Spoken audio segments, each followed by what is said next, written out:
नमस्कार मेरे प्यारे साथियों, आप सभी का फिर से आपसे एक प्यारे चैनल में स्वागत करता हूं। चलिए आइए आज की क्लास को स्टार्ट करते हैं। आज की इस वीडियो में क्लास 12 का जो केमिस्ट्री का पेपर होने वाला है आपके लिए इंपॉर्टेंट क्वेश्चन आए हैं, ठीक है, जो कि न्यूमेरिकल आपके लिए है, ठीक है। न्यूमेरिकल आपके लिए क्वेश्चन आए हैं जो कि केमिस्ट्री में बार बार पूछे जाते हैं। किस तरीके से न्यूमेरिकल आते हैं हर एक पॉइंट देखेंगे जो कि आपको बोर्ड परीक्षा 2025 में होने वाला है, ठीक है। तो चलिए बिना देरी के स्टार्ट करते हैं, क्योंकि ज्यादा देरी आपका समय नष्ट करना नहीं चाहते हैं। चलिए हम लोग डायरेक्ट क्वेश्चन पाते हैं, और क्वेश्चन आपके लिए रख चुके हैं और बहुत अच्छा है क्वेश्चन। क्वेश्चन क्या कह रहा है कि 9.8 ग्राम 9.8 ग्राम H2SO4 को 500 ग्राम जल में घोलकर 1 बिलियन बनाया गया है, ठीक है। क्या किया गया है कि 9.8 ग्राम H2SO4 है, जिसको 500 ग्राम जल में घोलकर 1 बिलियन बना देते हैं, ठीक। उस बिलियन की मोललता ज्ञात कीजिए। उस बिलियन की मोललता ज्ञात कीजिए। डायरेक्ट क्वेश्चन है, डायरेक्ट फार्मूला पेश है, ठीक है। इसमें क्या क्या दिया सबसे पहले तो यहाँ पर हल दिया है क्या, ठीक है, वो देखते हैं। दिया है, क्या दिया है मेरे प्यारे दोस्त, 9.8 ग्राम यानी कि डब्ल्यू ए क्या दिया है, 9.8 ग्राम क्या दिया है, H2SO4 दिया है। 500 ग्राम जल में यानी कि विलायक, ये विलय हो गया, ये विलायक है। 500 ग्राम डब्ल्यू बी यानी कि 500 ग्राम जल में, ठीक है। विलेन बनाया गया है तो उस विलेन की मोललता मोललता को ज्ञात करना है, यानी कि स्मॉल एम ज्ञात करना है। मोललता यहाँ पे लिख देते हैं, मोललता को स्मॉल एम से दर्शाते हैं, ठीक है। मोललता ज्ञात करना है। अब इसमें से हम लोग को क्या, और मोललता बराबर फार्मूला क्या होता है, फार्मूला डायरेक्ट लिखते हैं। मोललता बराबर विलय में मोलों की संख्या, विलय में मोलों की संख्या ओवरटे में क्या होता है, विलायक का भार, विलायक का भार, ठीक है। अगर इसे सॉल्व करेंगे वो भी केजी में होना चाहिए। मोललता को स्मॉल एम से दर्शाते हैं। फार्मूला लिखेंगे डब्ल्यू ए गुड़े, डायरेक्ट हम लोग फार्मूला लिखते हैं क्योंकि, और डब्ल्यू बी गुड़े एम ए, ठीक है, ये फार्मूला होता है। अब एम में हमें मालूम नहीं है, यानी कि इसका H2SO4 का अणुभार, ठीक है। तो अणुभार निकालेंगे तो H2SO4 का एम में यहाँ पे लिख लेते हैं। एम में बराबर कितना हो जाएगा, H2SO4 का अणुभार आपका होता है 98, ठीक है, 98 ग्राम में अणुभार होता है। तो स्मॉल एम बराबर डब्ल्यू कितना दिया है, 9.8 ग्राम, हजार है। डब्ल्यू बी कितना दिया है, डब्ल्यू बी 500 ग्राम दिया है, 500 हो गया। और एम में कितना दिया है, 98 ग्राम दिया है, ठीक है। ये डबल जीरो से ये डबल जीरो कटा, ठीक है। और यहाँ पर अगर गुणा करेंगे तो ये 9.8 होगा, यानी कि 98 होगा। 98 बटे में 98 गुणे 5 हुआ, ये 98 से कटा यानी कि 1/5, और भाग देंगे स्मॉल एम बराबर 0.2 आ जाएगा। 0.2 मोल प्रति केजी आपका आंसर आ जाएगा। मोललता बराबर कितना होगा, 0.2 मोल प्रति केजी, ठीक है। तो ये आपका स्क्रीनशॉट आपको इसका ले लीजिए, और ये बहुत शानदार क्वेश्चन था। ये क्वेश्चन आया हुआ क्वेश्चन है, ठीक है, इंपॉर्टेंट क्वेश्चन है, इसको आप याद रखिएगा, ठीक है। ओके, चलिए आगे क्वेश्चन देखें, आपके लिए इंपॉर्टेंट है, ठीक है। इसे आप मार्कर से करें इस तरह, ठीक है।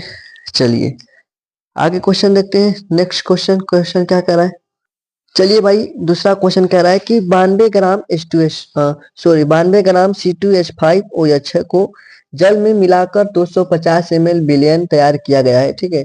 और 92 ग्राम यानी कि आपका C2H5OH है, यानी कि डब्ल्यू ए बराबर क्या दिया, कहेंगे कि 92 ग्राम दिया है। C2H5 को जल में मिलाकर 250 ml यानी कि डब्ल्यू बी कितना दिया है, 250 ग्राम दिया है। विलयन तैयार किया गया है तो उस विलयन की मोलरता ज्ञात कीजिए, यानी कि मोलरता को कैपिटल एम से दर्शाते हैं, ये ज्ञात करना है, ठीक है। और हमें इसमें एम में भी इसमें ज्ञात करना पड़ेगा। और C2H5OH का एम में क्या होता है, यानी कि अणुभार क्या होता है, तो C2H5 का 46 होता है, ठीक है। अणुभार निकालना नहीं जानते हैं तो उसका लिंक वीडियो में दे दूंगा, वहां से आप देख लीजिएगा किस तरीके से अणुभार निकाला जाता है, ठीक है। ये भाई नहीं मालूम होगा तो फिर आप सवाल नहीं कर पाएंगे, कितना भी फार्मूला आपको ये मालूम हो। फार्मूला क्या होता है इसमें, कैपिटल एम बराबर क्या होता है, इसमें वो डब्ल्यू ए गुड़े 1000 बटे में एम ए गुणे, ठीक है, भी यानी कि एम एल में आयतन, ठीक है। इसमें आयतन ज्ञात, आयतन होता है मोलरता में, ठीक है।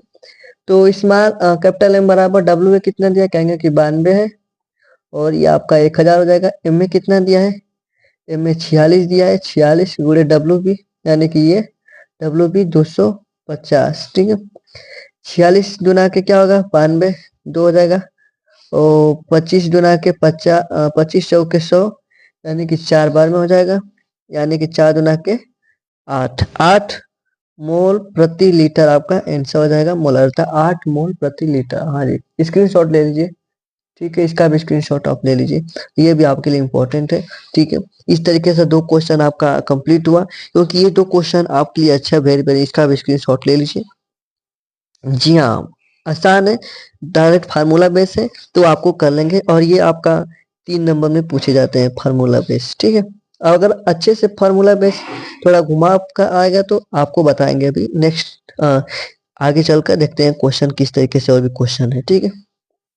नेक्स्ट क्वेश्चन क्या कह रहा है, और नेक्स्ट क्वेश्चन भी देख लेते हैं कि 30 ग्राम एथिलीन ग्लाइकाल, यानी कि C2H6O2 होता है एथिलीन ग्लाइकाल का, को 450 ग्राम जल में मिलाया गया है, ठीक है। 450 ग्राम में जल में मिला दिया गया है, और कह रहा है कि भाई निम्न की गणना कीजिए, यानी कि विलयन का हिमांक में अनुमान ज्ञात करना है, और विलयन का हिमांक क्या होगा। तो इसमें 30 ग्राम दिया है, 30 ग्राम क्या दिया है अगर बात करें, और C2H5OH, ठीक है सब कुछ। डब्ल्यू ए कितना दिया है, कहेंगे कि 30 ग्राम दिया है, और डब्ल्यू बी कितना दिया है, कहेंगे कि 450 ग्राम दिया है। जल में मिलाएंगे तो भाई विलयन के हिमांक में अनुमान, विलयन के हिमांक में अनुमान का फार्मूला होता है डेल्टा टी एफ बराबर के एफ गुणे डब्ल्यू ए गुणे 1000 बटे में एम ए गुणे डब्ल्यू बी, कुछ नहीं, फार्मूला कठिन नहीं है।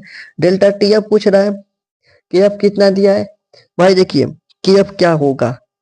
हाँ जी, अगर बात करें, ठीक है, जल की बात क्या है, तो जल में के एफ होता है 1.86 होता है, ठीक है। डब्ल्यू कितना दिया है, 30 ग्राम दिया है, 1000 हो जाएगा ये। और एम ए कितना दिया है, एम ए क्या होगा, C2H6O2 का एम ए क्या होता है, कहेंगे कि इसका जो एम ए होता है, अणु भार होता है आपका 62 होगा, और ये आपका डब्ल्यू बी 450 दिया है, ठीक है। हाँ जी, ये हो जाएगा।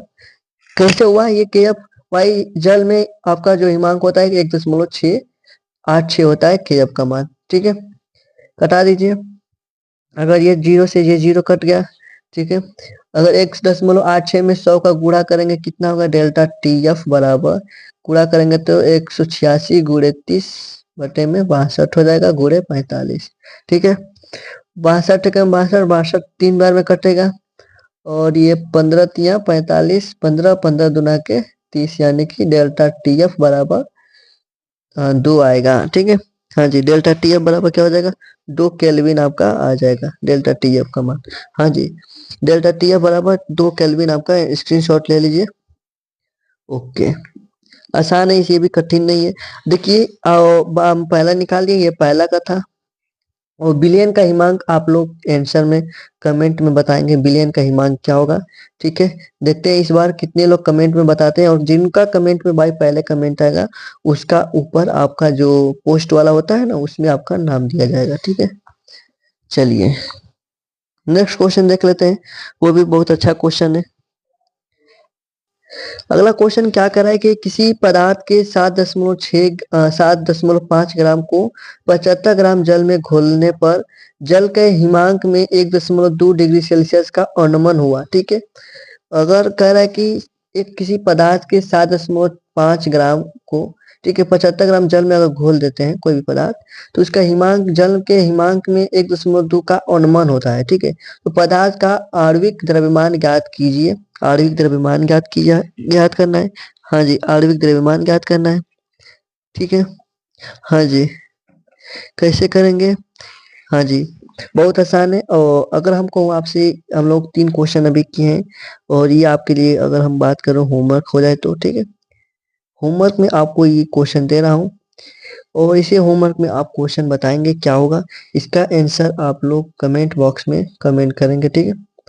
हाँ जी, बहुत आसान है क्वेश्चन, ज़्यादा कठिन नहीं है, ठीक है। ओके, फिर मिलते हैं एक शानदार वीडियो में। नमस्कार।